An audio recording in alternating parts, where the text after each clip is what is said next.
Oh, hey, we finally found a problem. Yes, I had my microphone muted. At last. All of those times that I ask for confirmation, it was finally I had a reason to.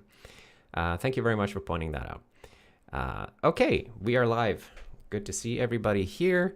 It is Friday, and we're going to do what we always do on Fridays, which is talk about SerenityOS and all of the surrounding things. And Jaja was saying here, just noticed the live stream's description. SerenityOS is a Unix-like operating system that I'm implementing from scratch. Yeah, I think that's been there since the very beginning, and then I've just been copy-pasting the description. But you're absolutely right that that I should update it to indicate that it's a group effort. So let me definitely do that. Thomas says YouTube just announced Q&A mode. Might have been made for you. Maybe it has. I haven't seen that announcement. I got to check that out. Let me just go back a little bit here because I saw before we started there was a question from Daniel who said, I probably missed this elsewhere, but what are your thoughts on IOU ring? More specifically, do you think it's a superior type of kernel API design? So I have not looked very closely at IOU ring. I'm aware of what it is roughly, and I've seen some of the performance claims and so on, and it looks very interesting from that perspective. But I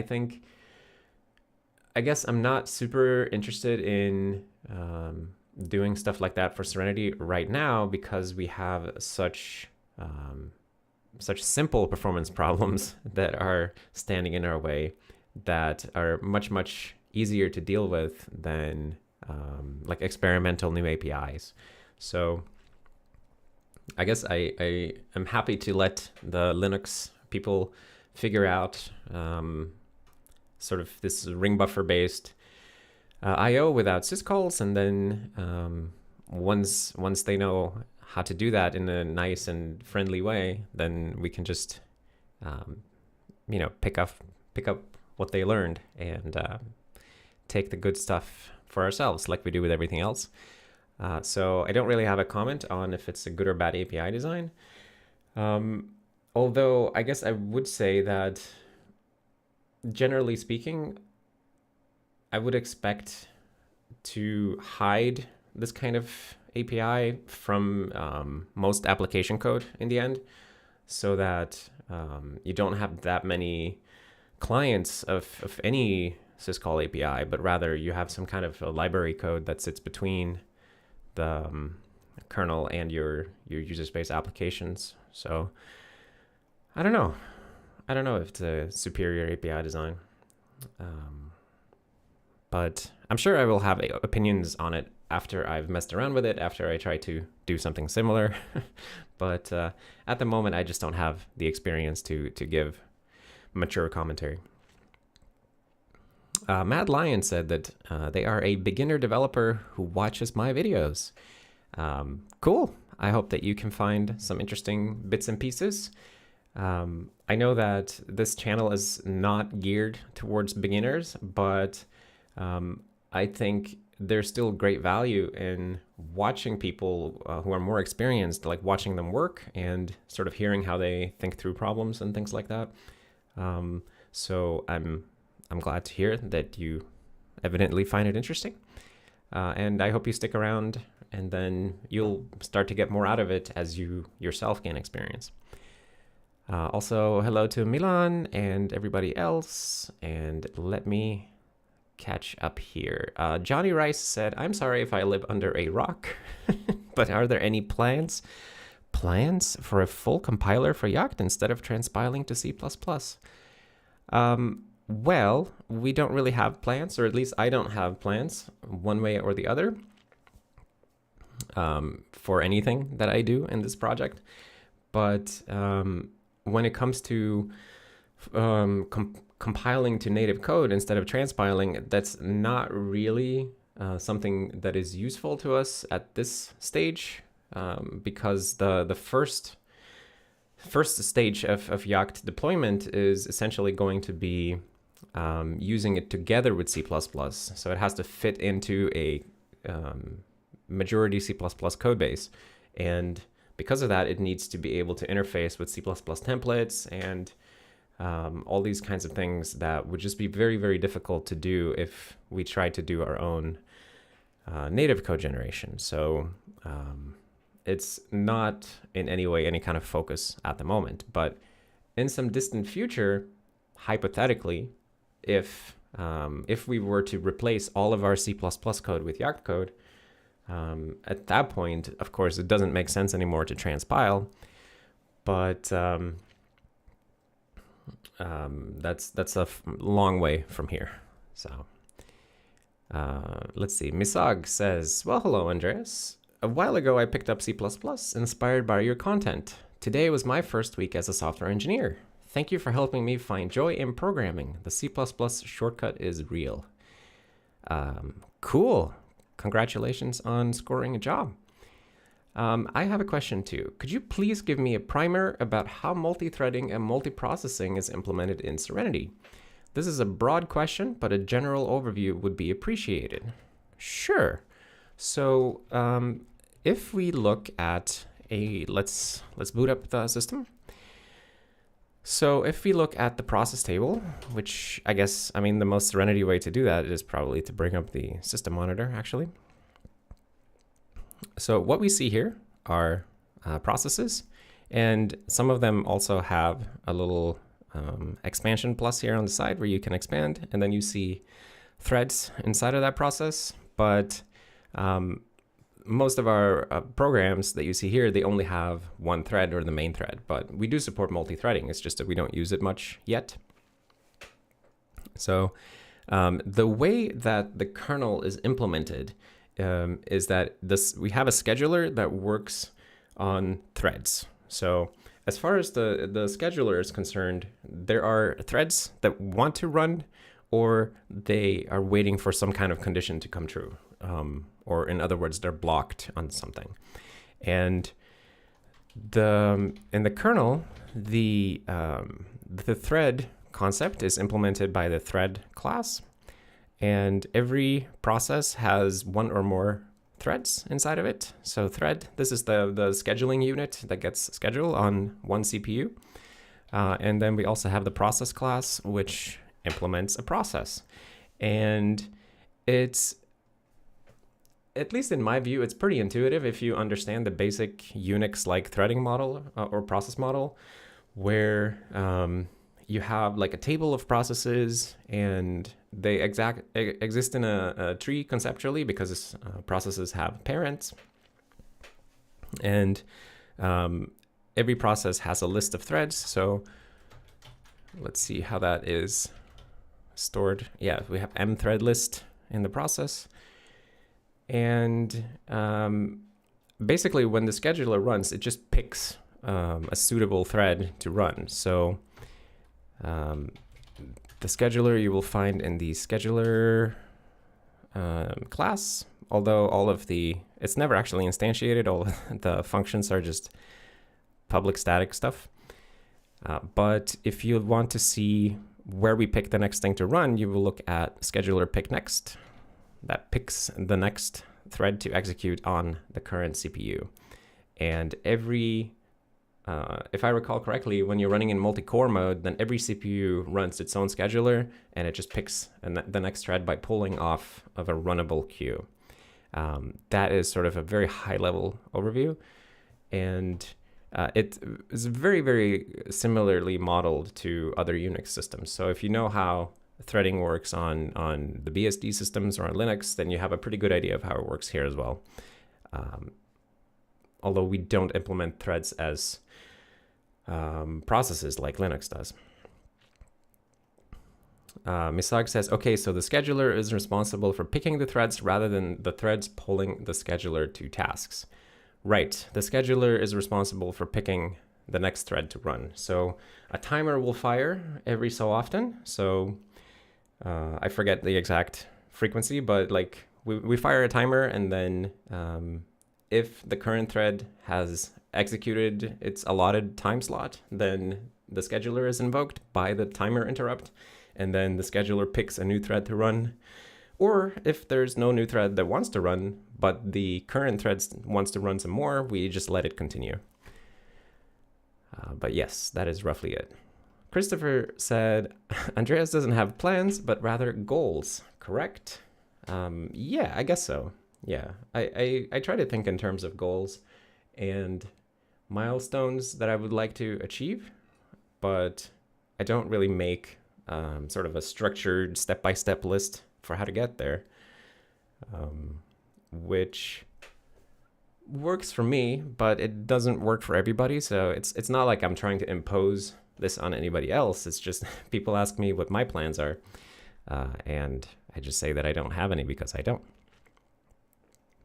Yuan says, I loved the JavaScript optimization video you uploaded today. Lots of low-hanging fruit left to optimize. Indeed.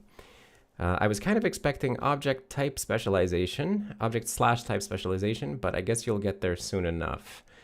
Yeah, there's a bunch of stuff like that that we haven't really touched on yet, and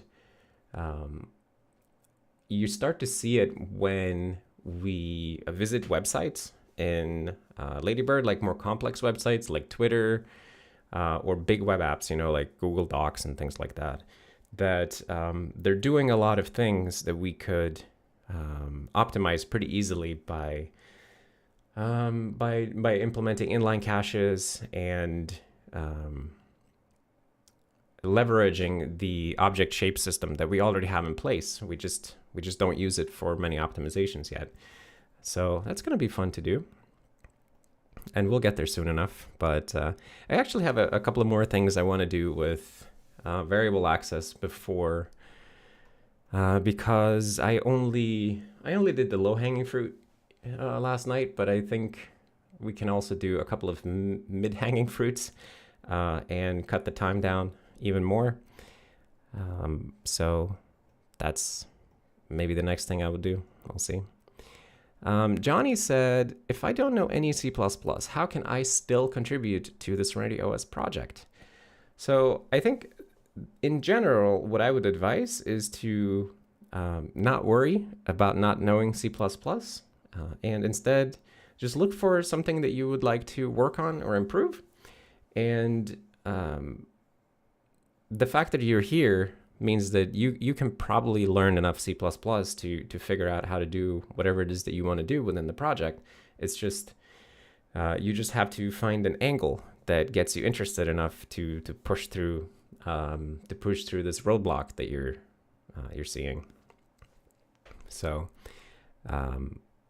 at least I know we've had many people who were either completely unfamiliar or quite inexperienced with C++ when they started working on SerenityOS, and they still made it work. So I don't think it's as big of an issue as you might think it is. That said, we have portions of the project that are not C++. Like a lot of people have been working on Unicode coverage in our fonts, and there are various like documentation efforts ongoing and things like that if you're interested in those things. And yeah, you just have to look around for whatever it is that you want to work on, and don't let your feelings about which languages you know well enough hold you back. And yeah, as Jeje says here, the people who don't know C++ and don't want to learn C++, emphasis on this part. Like if you really don't want to learn it, then yeah, you can limit yourself to working on fonts, emojis, icon documentation, reporting bugs, etc.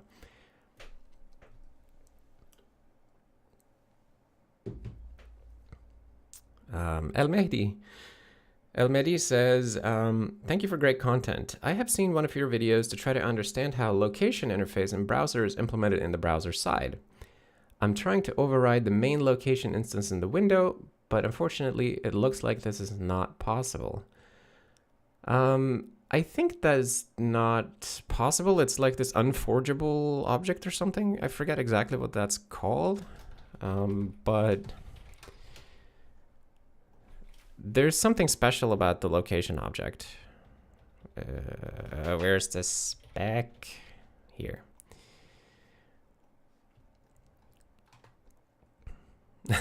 Yeah, there's a helpful warning here saying that the location exotic object is defined through a mishmash of IDL, invocation of JavaScript internal methods, post creation, and overridden JavaScript internal methods. Coupled with its scary security policy, please take extra care while implementing this excrescence. Excrescence. Yeah, so location is definitely goofy. And let's see, it has these legacy unforgeable things. And yeah, and that means something.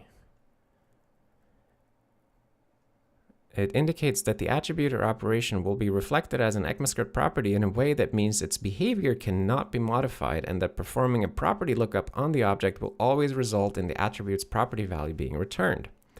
In particular, the property will be non-configurable and will exist as an own property on the object itself rather than on its prototype. Yeah, so location is like locked down by this unforgeable behavior, and probably by other idiosyncratic things as well. So I think it's not really doable, yeah, as you say. But, you know, with everything, I encourage you to dig into the spec and see the actual reasons for why things work the way they do. Hi Lucian says, "Hi Andreas, I remember watching your content 2 or 3 years ago. Feels like a lifetime ago. I was learning to code in Racket and enjoyed trying to understand your hacking vids. Now I make games for fun. I have a business unrelated to coding, but I love it and I can't stop." That's awesome. Yeah, it's always fun to me to hear from people who they work on something else, like they have a different type of job or career or whatever, but they still just do programming for fun. There's something nice and cool about that. I don't know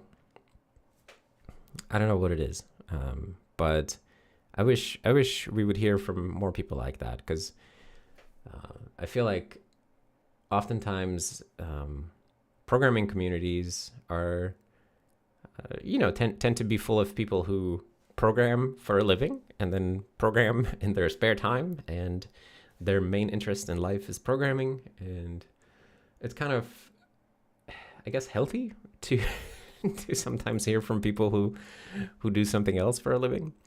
So I'm glad that you're here and that you've been enjoying the content for so long. Let's see. Supercomputer7 says, "What do you think about the work-in-progress jail infrastructure for securely isolating processes, especially the ports stuff, etc.?" I just barely looked at it. Like, I was looking at it this morning a little bit, but I think in general it seems cool. At first, like, my first thought was that I became a little nervous because now I don't understand the isolation model of processes fully in the system, but I just need to understand what it is that you are building with the jail stuff. But I think, given that it's worked out well for FreeBSD jails, I think it seems unlikely that it would create big problems for us.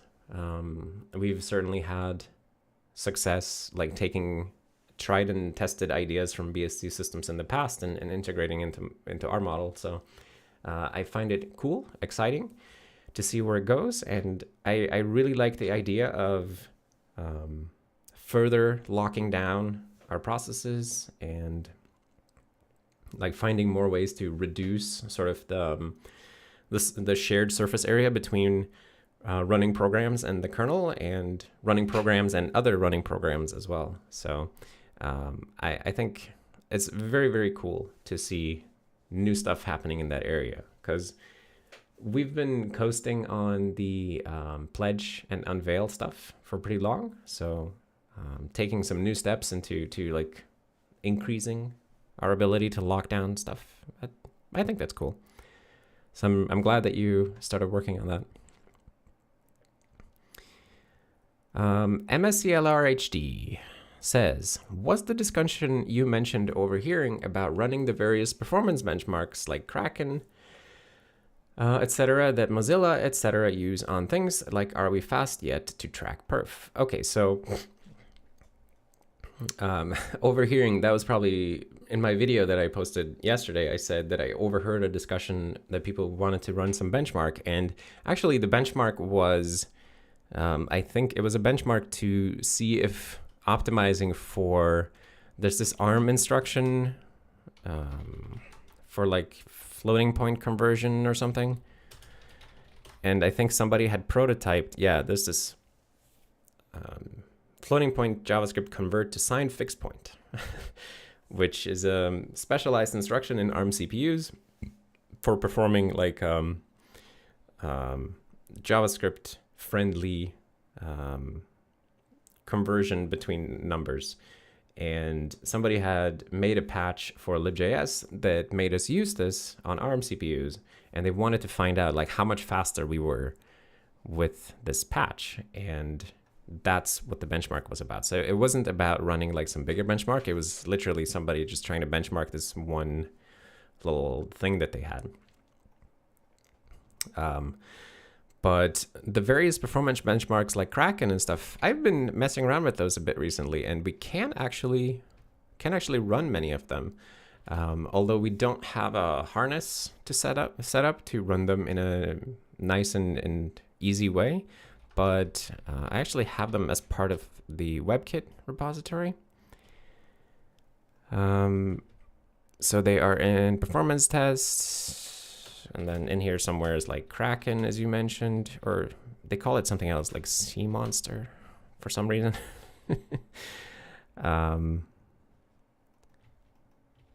Let's see. Yeah, so I think we can usually run these kind of things by just handing them to the JS program.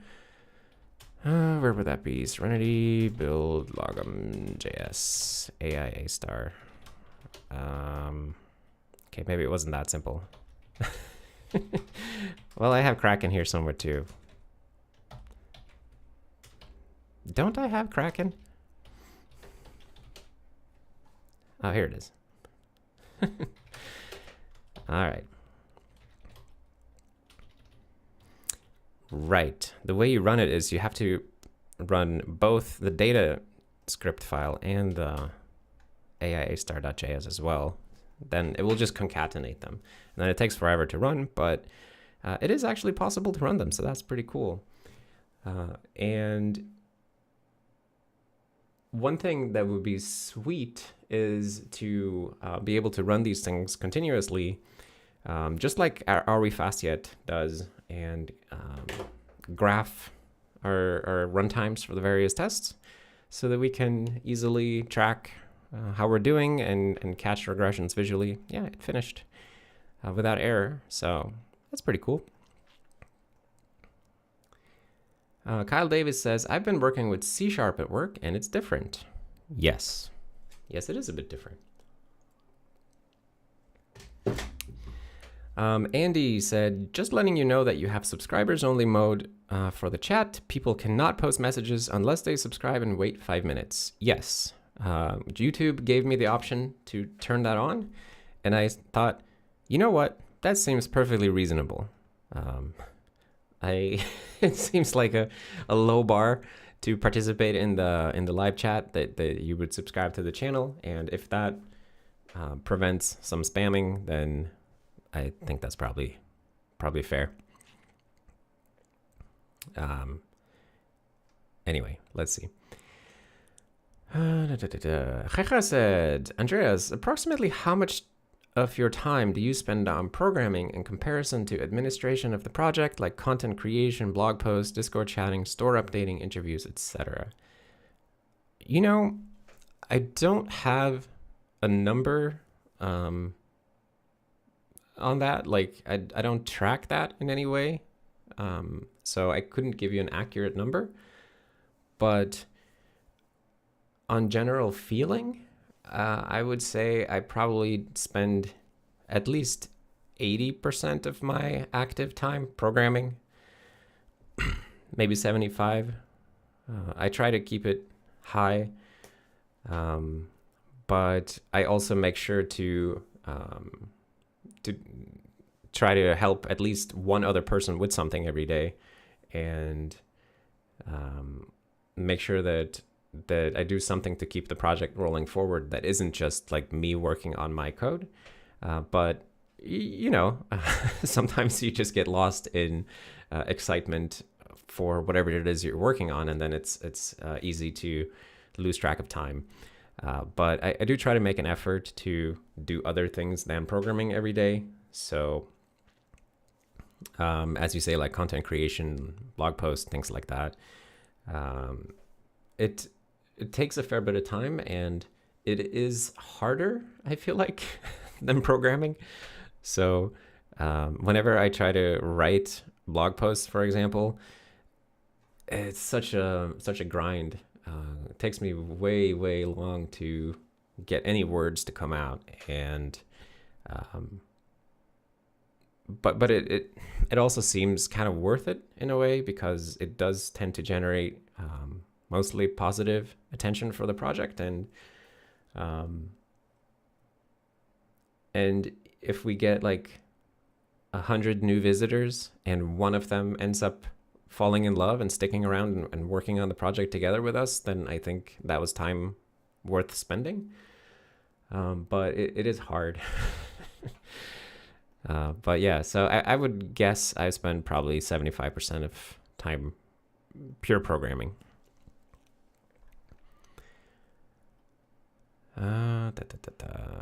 Let's see. Shantanu says, on the subject of learning by insight versus imitation, what is uniquely new / different in SerenityOS that you are fond / proud of? So I don't know that anything is uniquely different. I like to imagine the project as a sort of kaleidoscope of imitations of all the things that we of all the things that we like elsewhere.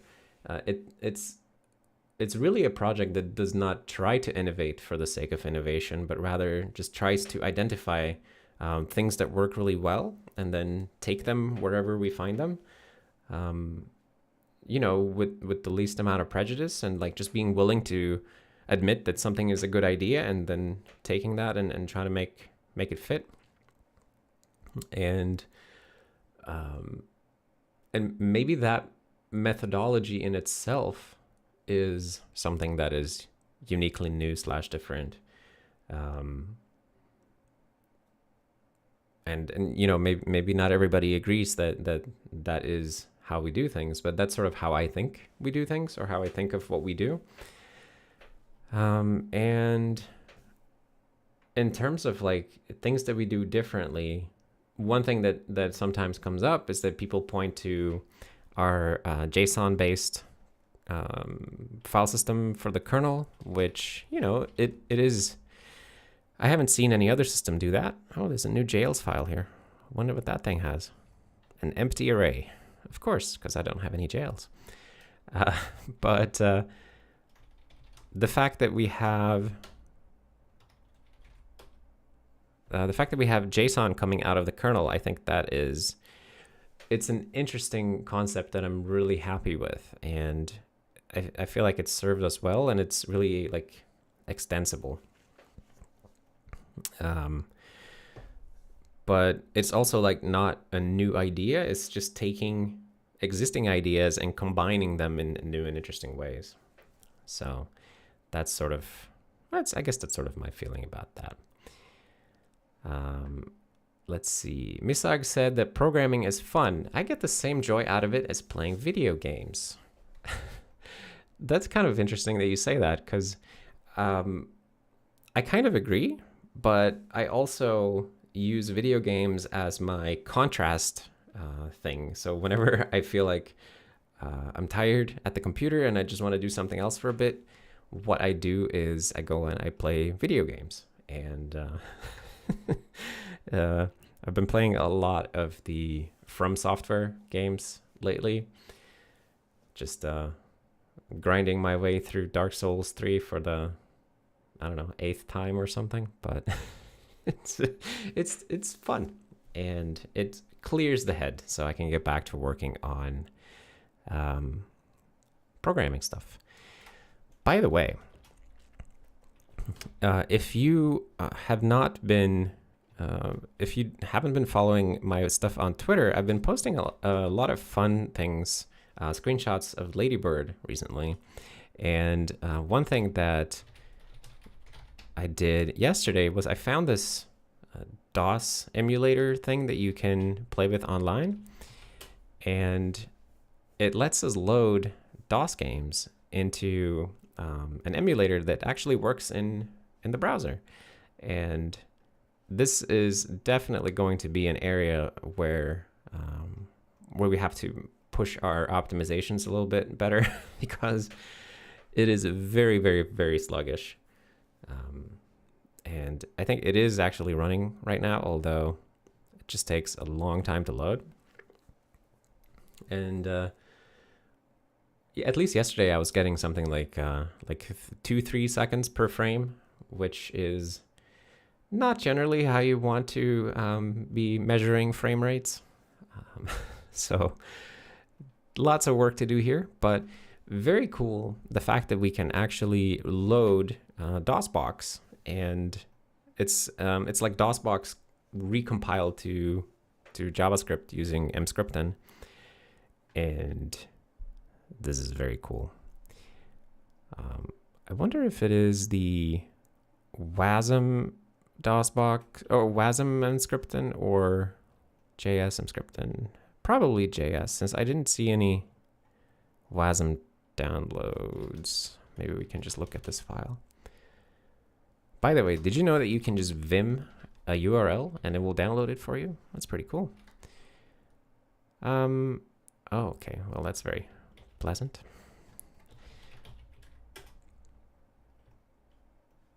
Oh my goodness. Okay, so yeah. Let's see. Yuan says, impressive that you always solve the problems you set out to fix in your videos. I suspect that there are some videos that did not make the cut. Would be nice to see some of these failed ones occasionally. There have been a handful of failed ones, that's for sure. But I think less than 10 since I started. And the big trick to that is just picking small enough things that I feel like, oh, I can reasonably finish this, you know? And I think that's the real skill that I've developed over the course of making my YouTube channel, is just getting very good at estimating what kind of things I can do in 2 hours or less.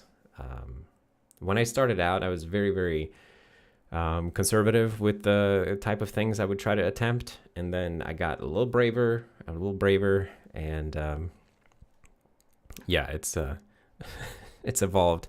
But this is something that I always sucked at in the past. So when I would work at some company and my manager would ask me like, oh, Andreas, how long is it going to take you to do this? I never had any clue what to say. And I think I would do better at that kind of thing now, because I have had a lot of practice just at least doing one type of time estimation, although maybe it doesn't even translate if you have to try to estimate bigger tasks. So who knows? But I guess I could post some videos where things just go wrong. I usually at the end of a session where everything goes wrong and I just stop recording, I just feel irritated with myself, and I am not at all in the mood to share this like video of me building up irritation, basically. But maybe I should just let it sit on the hard drive and then cool off a little bit and then release it with proper framing, maybe with an intro saying like, what you're about to see is a video of me becoming increasingly frustrated because my idea does not work, or something like that. But yeah, here we can see the Aladdin, I guess, intro sequence. And yeah, as you can see, we're talking about seconds per frame rather than frames per second. But the fact that it works at all, you have to admit, it's pretty neat. And I think there's going to be a couple of easy wins here. I don't know where we'll end up with performance. And if this is not a WASM version of Emscripten, then we should investigate what kind of perf we could get with WASM as well.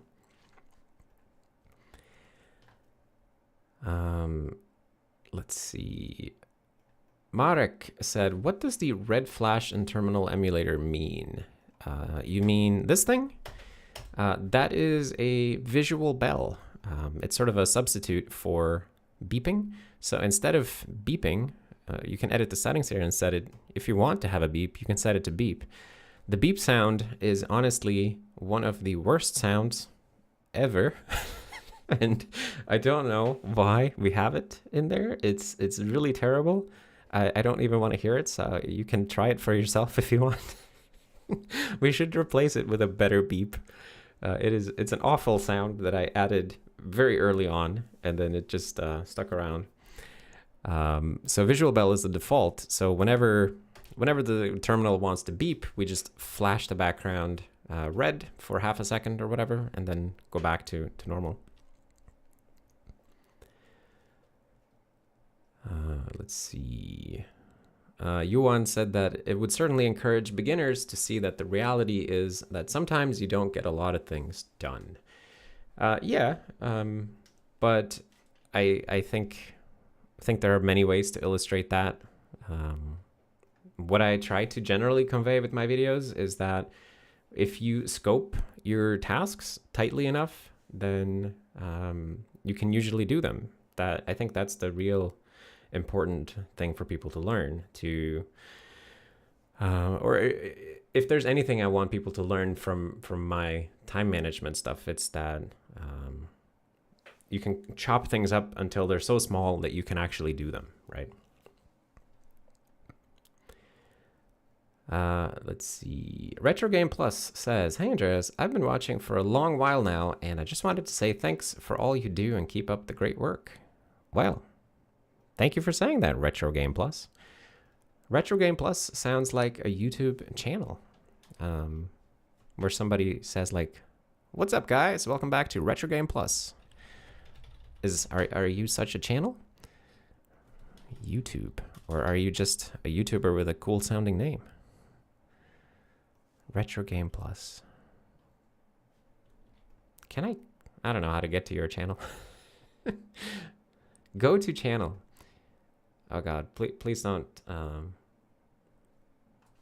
end horribly.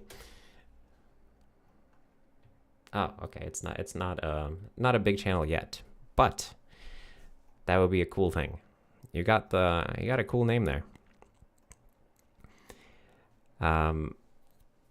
MSCLRHD says, estimating is always hard to do. Yes, I think it's difficult to estimate for sure, but anything that's hard to do, it does get a little bit easier if you just do it a lot, right? There aren't many things that never get easier the more you do them. Like, just habitually doing something over and over makes you a little bit better. But yeah, it's probably, if you're talking about stuff that spans for weeks, that's never going to be precise. Shantanu says that you should have a failed video plus walk away talking loudly video, which follows the failed video. Yeah, right. My first really angry, emotional YouTube video. Let's see. Andy said, I hear System 76 is working on a Rust-based immediate mode desktop environment named Cosmic. It's my understanding that immediate mode GUIs can normally be found in games. What are your opinions on immediate mode GUIs and their place in a desktop environment? So I don't have experience building GUIs in that way, other than like just doodling around when I was much younger, like trying to build GUIs in QBasic and stuff like that. So I don't really have a nuanced opinion about it, but I'm fairly used to, I guess, what it's called retained mode GUI, right? Like the type of GUI we have in Serenity, where the GUI library sort of maintains an object graph that sort of describes what the GUI looks like. And to me, that seems like a fairly pleasant way to model a GUI, but I'm sure that there are pros to doing it in the immediate mode way. I haven't spent time trying to actually do something with it, so I couldn't tell you. If anybody has like an interesting example of something that is some sort of GUI application-based workflow that is easier to do with immediate mode, then I would be interested in that. Yuki Cat says, I feel like retained mode GUIs are usually easier to style. I guess that might be the case. I mean, an easy thing to think in your head is like that the retained mode seems very similar to HTML and CSS, right? Where you sort of describe something in a tree, and then you have a way to style it, and somebody else will take care of rendering that for you when it's appropriate. And I don't know, the model makes sense to me, but it's probably just because I'm so experienced with it and I have very little experience with other models. So I acknowledge that it's probably 90% bias that I have here.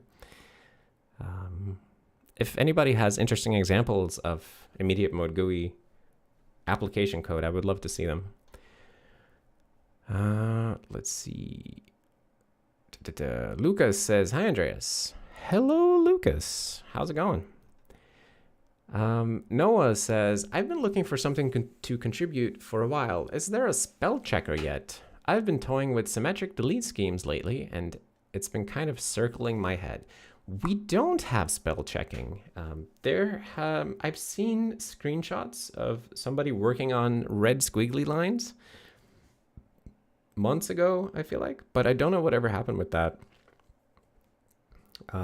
It would be lovely to have spell checking, I think. I've never worked on it directly. I've used spell checking APIs, but I've never worked on spell checking itself, so I don't know exactly how best to model it, but I'm sure you could figure that out. And I would say it would be a great thing to have in the system, and something that could easily fit in system-wide, like whenever you have a text input field, being able to have spell checking for that would be fantastic. So I think that would be a cool thing to have. Mike McKay said, can you describe some of the git commit automation you use? I'm not sure what that means exactly. So I guess what I do have is some aliases that start with G. Oh, that's not how that works. Yeah, I have a couple of different aliases, and the one that you would see me using the most by far is gap, which is just git add-p. And git add-p allows you to stage individual hunks of the current tree, or the current delta between your local changes in the head. And that is something I use all the time because I want to, I like to be able to edit a lot of code and then make commits by picking out the pieces that belong to each commit. Outside of that, it's pretty vanilla Git workflow. So definitely anybody who's not familiar with git add -p and the -p, you can pass -p to other things as well, but git add -p is just, it's an amazing thing. Definitely spend some time looking into it. And I learned about git add -p from people telling me in comments on my videos to look into it. So I'm super grateful for that. And now I just want to pass it on. Git add -p. Go look it up. Misag says, I believe the GUI for Mbergen, etc., which is an industrial grade software, is in immediate mode. Cherno's Hazel engine also uses ImGUI. Immediate mode is good for game engine tools where you already rendering a new frame each iteration, said YukiCat. Right. Yeah.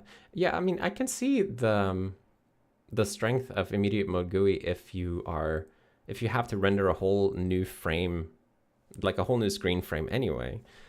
But if you're making an app where you just have like some buttons and stuff on the screen, I just struggle to see how that fits together.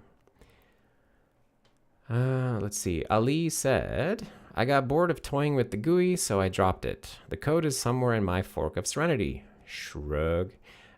So Ali is referring to the spell checking code, which I guess Ali was working on. Yes.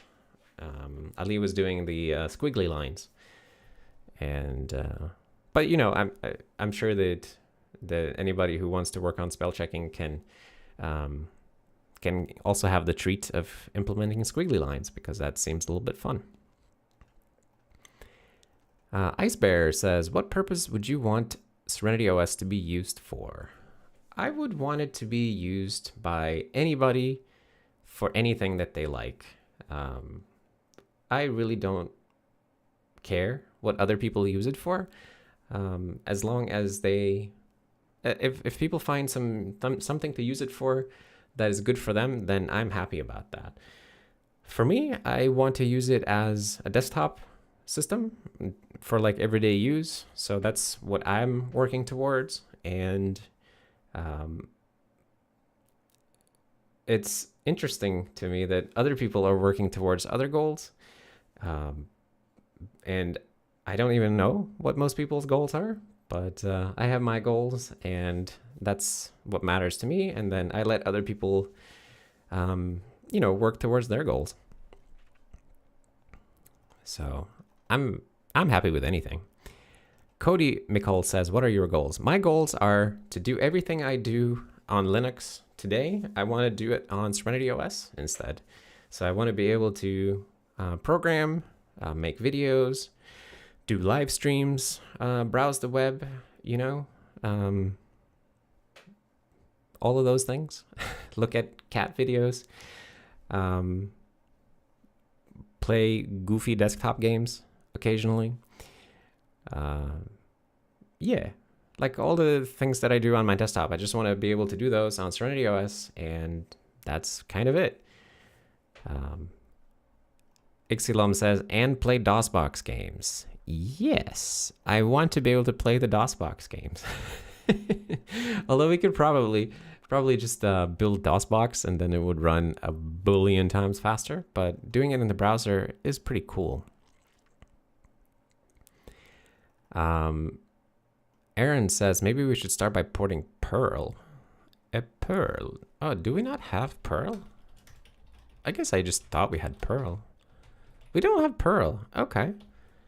Well, if somebody's interested in porting Perl, like for example, Mr. Clark here, go for it. It should be doable.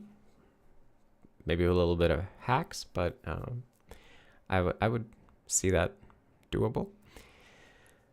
Matthew said, are there any pre-commit checks that run such as formatting or linting? Yes. If you install pre-commit, then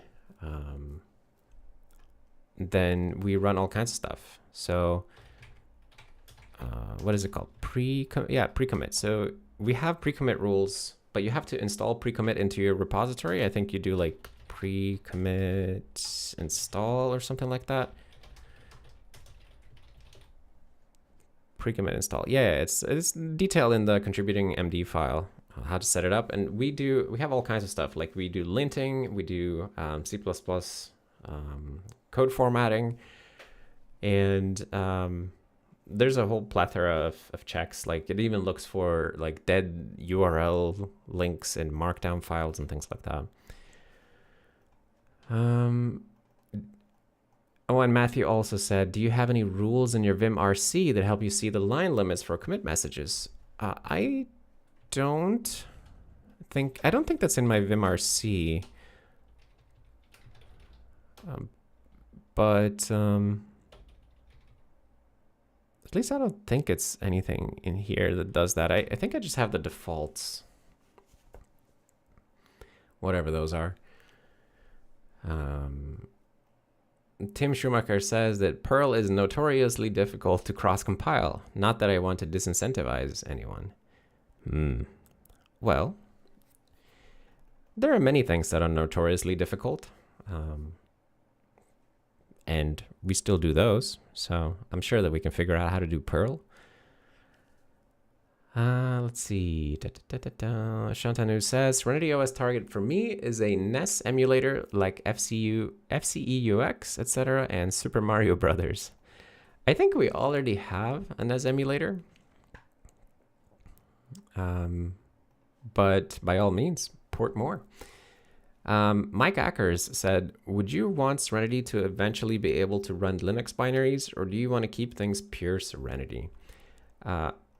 I'm not really personally interested in having a Linux emulation layer. That seems kind of goofy to me. I'm not sure exactly what the big win from that would be.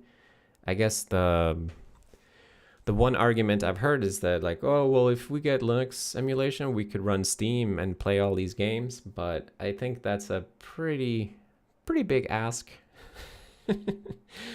to get Steam games running. That would be a long project with a lot of stuff to do. But you know, anything is possible. Yeah, I don't know. It seems kind of silly to me. There's so many more interesting things to do, so it's not something I'm interested in. But if it could be built in a way that does not intrude on the rest of the system, then yeah.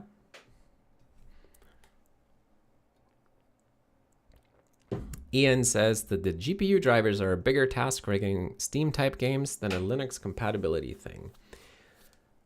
Sure, there are many things that would be big tasks, but things just happen incrementally and sometimes in parallel, and before you know it, you have a bunch of parts that you just need to cobble together, and then you can do something. So I've seen some pretty crazy impressive things happen in the SerenityOS community over the last couple of years. Like people just suddenly getting this fire in their eyes and just implementing things that are conventionally thought of as things that you shouldn't bother trying to do.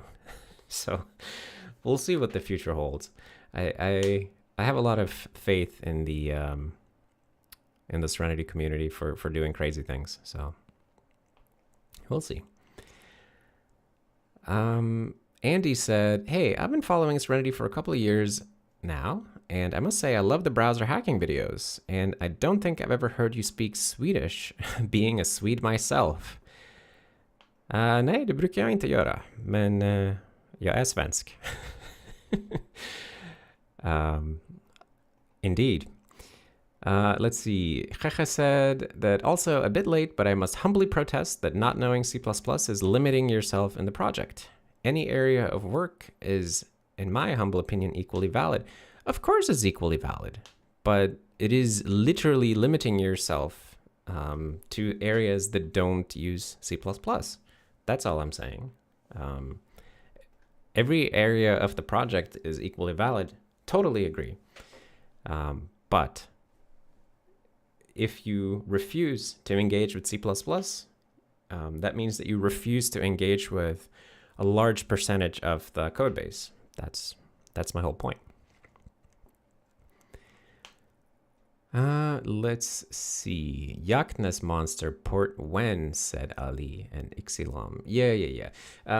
That's true. We have to get that running. Although it uses SDL, and we should get it running like on native Serenity stuff, obviously.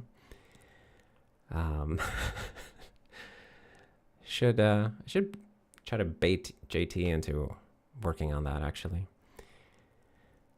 Let's see. Aaron Clark says, how difficult would it be to adapt the JavaScript engine for other scripting languages? That seems like a task that would require more definition. I'm not sure exactly what that means. The JavaScript engine is extremely tied to the language JavaScript, so it's not really reusable for another scripting language because it just implements JavaScript specific things from the JavaScript specification completely according to the specification. So getting it to run another language would be a lot of work, and it seems better to just do that independently, I would say. Kleines Filmröllchen says, just saying hi, have not been on the stream for some months. Well, welcome back to the stream, Kleines. Good to have you back. We are just wrapping up, actually, because it's 5:01 and I gotta go. So this will be the end of the stream. Thank you all for coming. This felt very casual today, which was nice. I really appreciate all the chatter, all the questions, comments, and so on. And what is the thing I always say? If you end up working on Serenity or any of the surrounding projects this weekend, come hang out with us on Discord and share what you're working on so that we can see screenshots and things like that. That's always fun. And I will see you all next time. Bye. Have a good weekend.